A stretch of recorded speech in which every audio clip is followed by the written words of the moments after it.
Hello. Yeah, so retro games. I've done quite a few episodes on retro games so far. This is my last batch. This is the original Xbox games that I've decided to keep.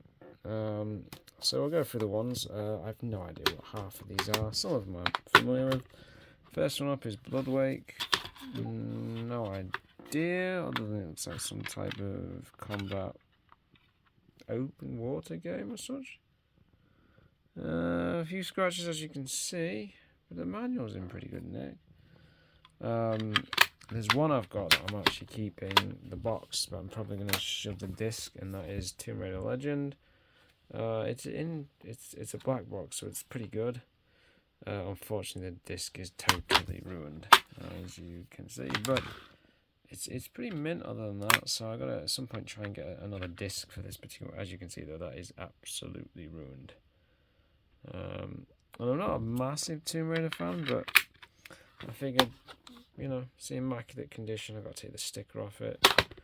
But definitely one I'm going to keep in the collection. Next one on the list is Lord of the Rings, Return of the King. Both this and the Two Towers are pretty good games. From memory serves me, I think. Again. Yeah, disc not too bad. So I've got quite a few original Xbox games now. I've got a few. Again, these games aren't really worth a lot, to be honest. But original Xbox was something I never really had. I was always PS2 and GameCube. Jade Empire, I've heard some interesting things about this. I don't know what the disc is like. Yeah, there's a few scratches on there. I'll have to test that on my 360 to see if it works. But yeah, I think Sega were quite a lot of stuff was moved from the Dreamcast over to Xbox. So it should be interesting. I had to keep this because I think Splinter Cell. I've also got this on PS2, I think, as well, actually.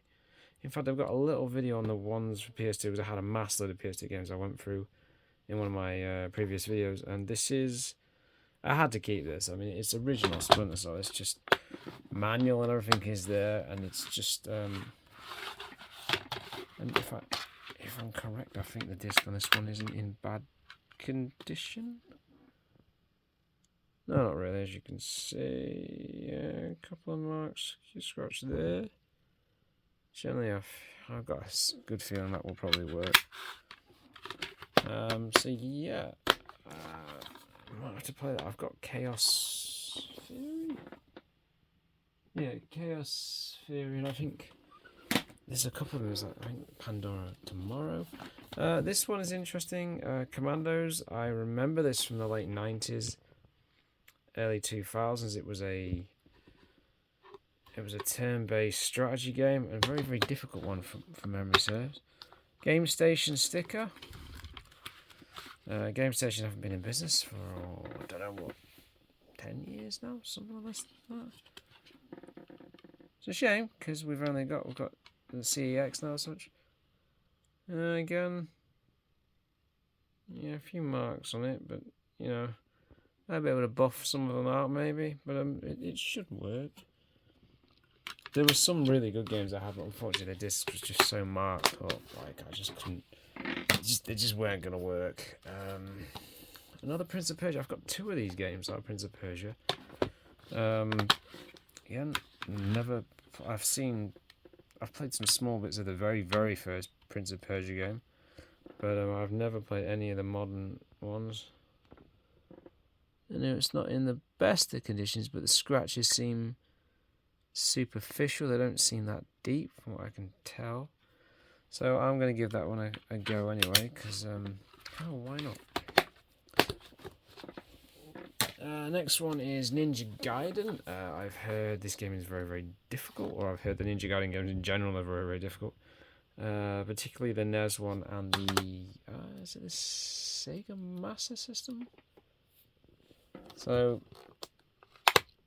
but I've not played much in the moderns. I think I did play one on a modern platform at some point, but I don't remember when and what it was actually on. Again, a few scratches, but fairly superficial scratches as far as I can tell.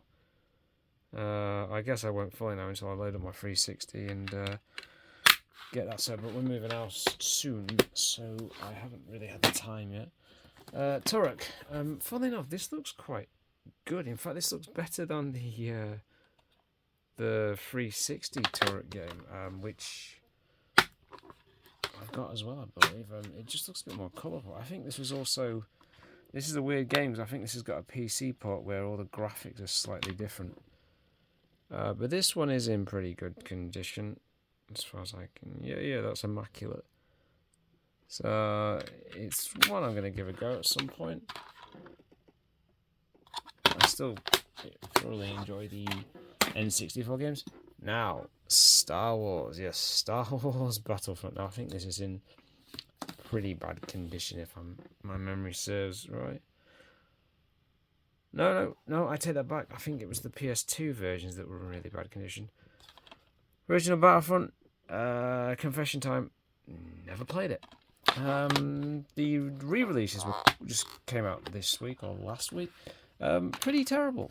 Awful, in fact. I think the company that actually have released them are actually, I believe up until recently, they had a reasonably good reputation, but I think something like 9,000 people were trying to play the game, and there was like 3 servers.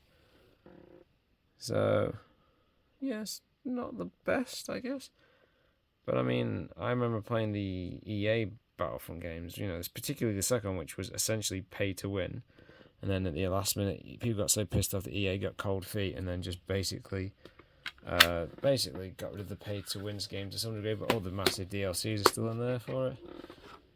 So, yeah, again, it's a black box one, so it, might be... I need to test it, obviously, but it could be a good one. I like the cases on these old Xbox games. They're just I don't know.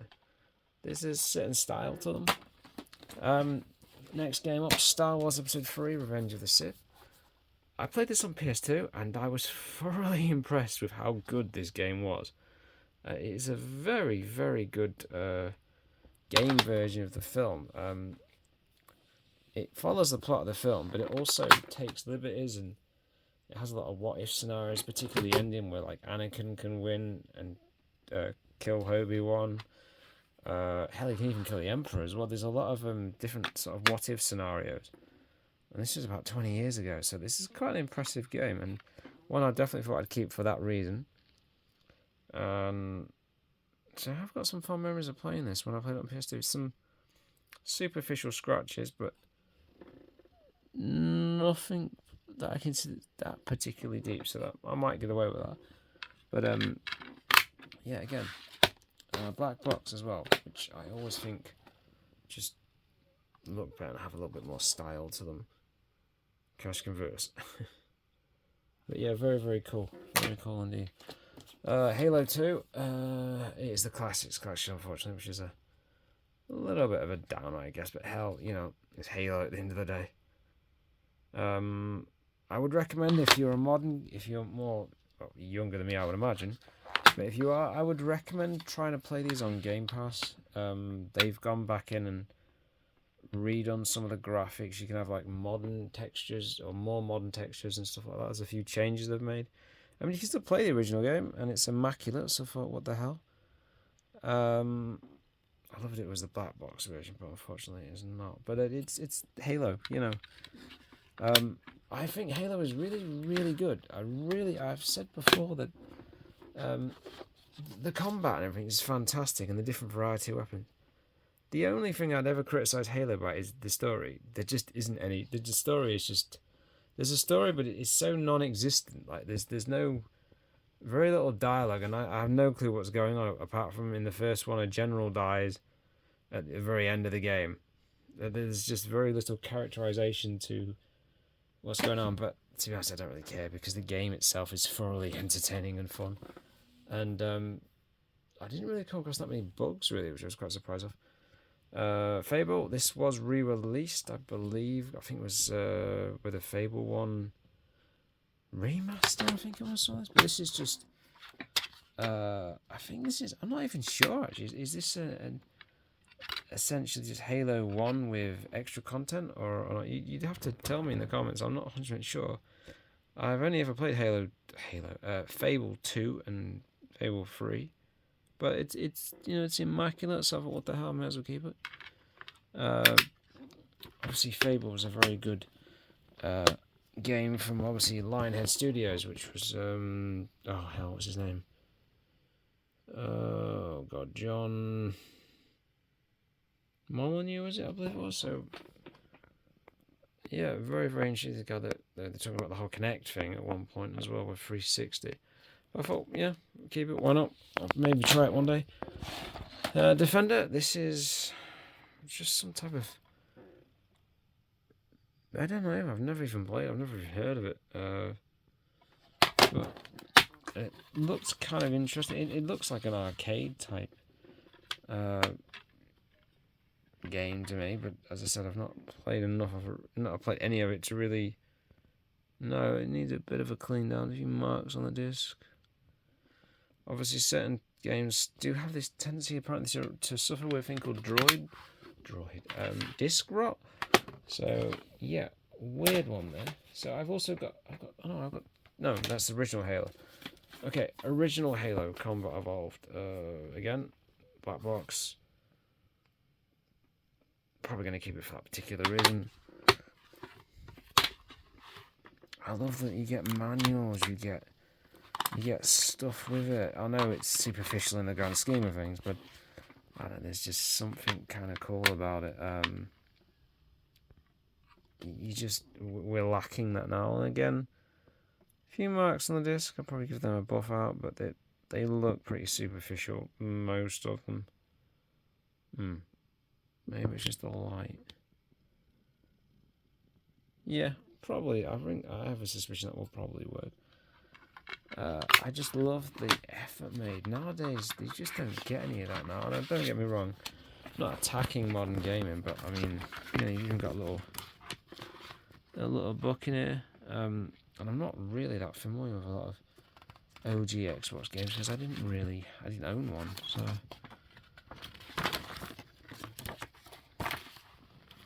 Oddworld, Munch's Odyssey, Halo, Dead or Alive 3. I remember playing that, but I think I played, no, was it 2? I played on PS2. Project Gotham Racing. Just, I hope Xbox kind of finds its identity again, because they have kind of lost their identity as a company. They do seem to be trying to get it back, but they've gone in a slightly different direction to PlayStation when it comes to how their business models are going to work, because obviously it's Game Pass, but they've got some interesting stuff coming. So we shall see where that leads. Hopefully somewhere positive. Buffy, big fan of the TV show. Yes, I'm that old. This disc isn't in the best condition, and I'm quite curious about the second game, which was called, is it Chaos Bleeds? It's on GameCube, PS2, and Xbox, I think. Yeah, this one, I'm not sure if this one's going to work or not. There's a lot of scratches on this one, so we'll have to see. Some look superficial, but there's quite a few that are kind of deep, so that may not work. But I may just keep the cases and the manuals and just maybe get a disc replacement. Can't be that expensive. As you can see, like the manuals in there and stuff. Could be kind of an interesting one. The next one is based on that horrifically bad film that I've never even seen. So is it really that horrifically bad if I haven't seen it? I'm not really sure. Catwoman. Yeah, this looks naff as fuck. Excuse the language. And the disc isn't even in the thing. But it's fairly immaculate. It's based on a pretty bad movie, which I haven't actually seen, so maybe I shouldn't criticize it too much. But yeah, not much to say on this one. Just it is what it is. Super Monkey Ball Deluxe. I'm assuming this is this is either a port from the Dreamcast or it's like a follow-on game from the Dreamcast games, because these are quite a lot of fun. They're quite challenging as well. We went to a thing in Doncaster the other week called Game On, and they had loads of different retro setups, and we was there for like 2 hours just playing different random games. So it was really, really good. But I had to keep that one. It's in good condition. It's got the manual there. It's, you know, better. I love physical stuff. It's just something about it. Gaming is becoming digitized to such a degree now that you don't get the manuals or anything anymore. And obviously, some people don't really care, but I would always go physical if I can. Now, this one I'm not so sure if this is going to work. I don't want the disc in the best of conditions, but I might be able to buff out some of the damage on this. Maybe. People, just look after your stuff. It's not that difficult. True Crime, Streets of LA, no idea. Never played it. Looks like a GTA type clone. This one, Robotech Invasion. No idea what the hell this is at all. Could be good. Not a clue. Disc is okay, although the holder's damaged. So what is it? There's a few deep ones there. So I've got, like, as I said in last video, I've got like 2 boxes of PS2 games to go to CEX at some point to get shut off. Because I had to go through the games that I might actually try and actually play at some point. Because it's just not worth me keeping them all. Plus, obviously, some of the discs were scratched to hell anyway. Which kind of sucks, but you get them in auction lots, and you just get what you get. There's not a lot you can really do about it. Fireblade. Yeah, pretty good. Oh, excuse me, why am I so tired? It looks a bit like Desert Strike. If you haven't heard of that, it's a Sega Mega Drive, Sega Genesis game. Very, very good game. Very, very hard as well. Fahrenheit, I think this was re-released recently. No idea what it's about at all. But in this era, like PS2, GameCube, and Xbox generation, they took chances and they did different things. Obviously, games didn't take as long to make as they do nowadays. A few marks. But they took chances. I think this is why this is the best. This might be the best generation. Because they took chances. They did different things. They weren't all successful, obviously, but they did interesting things. Nowadays, you look at a lot of companies, then they're struggling to some degree. Like, look at Rocksteady, which is a company that were fantastic, and I have said about this before with Suicide Squad. What a bad decision for a game. Live service games. I watched Angry Joe's video on Skull and Bones, the Ubisoft disaster that just keeps on giving. Awful looking game. Well, in terms of live service and where they're going with it, it's not viable. But what do I know? I had to keep this. This is Chronicles of Riddick. These games are quite legendarily good. I've played a demo of this and I was quite surprised how good it was. There's some marks on it, but I mean, we'll see. I guess we'll see. Give it a quick buff up and see if it works. Very, very good AI as well. From the game engine on this is very, very impressive. In fact, it looks like the same game engine. It could be the same game engine that runs Doom 3. Lego Star Wars. I really don't care about Star Wars Lego games, any Lego games really. I know that might be a bit of a sacrilege thing to say, but I've never seen the appeal. I played a bit of, was it Jurassic World? It was fun to build the bits and stuff, but I was sort of sat there thinking, well, there's a scratch there. Oh no, it's not. I was like, what's the point of this exactly? But you know, each to his own, I guess.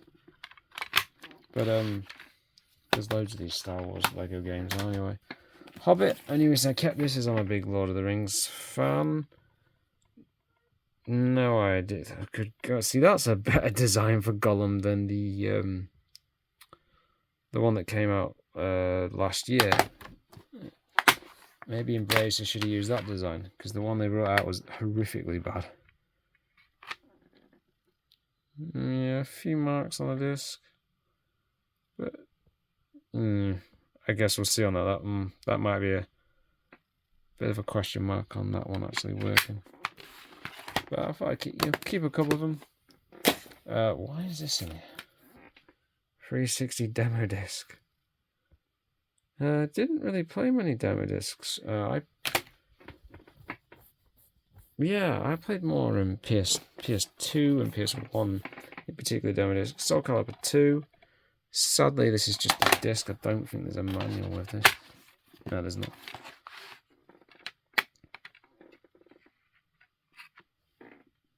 Ooh, that was a bit rough. Yeah, that's going to need some real magic to get that working. But I mean, you win some, you lose some of these auction lots, so I guess we will see. Whoops. And last but not least, Star Wars Republic Commando. I have a little bit more appreciation for these since I watched Clone Wars and Bad Batch. Interesting timeline point for Star Wars. Someone's nice enough put in all the cheats, sadly no manual. But in pretty good conditions. That's one I'm probably definitely going to check out at some point. You know, Star Wars before Disney got their hands on it and honestly ruined a lot of things that made Star Wars what it is. I don't know. I shouldn't really hate on Disney so much, but I mean, they have produced some tremendous shite over the last couple of years.